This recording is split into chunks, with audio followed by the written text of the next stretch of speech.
Suffer যতটা না বিএনপিকে করতে হয় তার চেয়ে বেশি সাফার করি আমরা। এই জন্য বিএনপির প্রত্যেকটা ভুল আমাদেরকে প্রচন্ড ভাবে কষ্ট দেয়।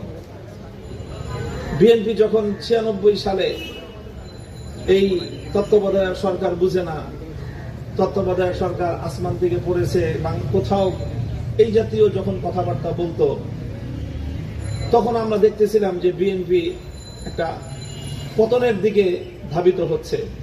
বিএনপিকে সেই বিষয়টা কষ্ট দেয়নি, আমাদেরকে কষ্ট দিয়েছে। আবার 2006 সাল যখন সামনে আসলো, আবার যখন বিএনপিকে হাসানকে তত্ত্বাবধায়ক সরকারের প্রধান করার জন্য সংবিধানকে পরিবর্তন করার, সংবিধানে সংশোধনে আনার নানা ধরনের আয়োজন করতেছিল।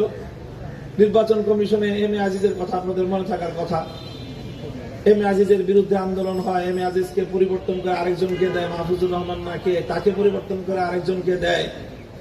আর বিএনপির নেতৃবৃন্দ মিডিয়ার সামনে এসে বিরোধী দলের আন্দোলনকে নিয়ে তামাশা করে, উপহাস করে।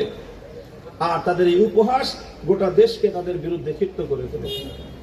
এই করতে করতে শেষ পর্যন্ত 2006 সালে বিএনপি কে এম হাসান মার্কা, এম এ আজিজ মার্কা নির্বাচন করতে গিয়ে যেই খাদে পড়লো, সেই খাত থেকে বিএনপির নেতারা তো আওয়ামী লীগের সাথে কলেজের আন্ডারস্ট্যান্ডিং করে তাদের ব্যবসা বাণিজ্য, তাদের নিরাপত্তা সবকিছু নিয়ে তারা তো 20 বছর খুব খারাপ ছিল না। সাফার করতে হয়েছে আমাদেরকে ব্যাপকভাবে, জেলে যেতে হয়েছে আমাদেরকে চরমভাবে।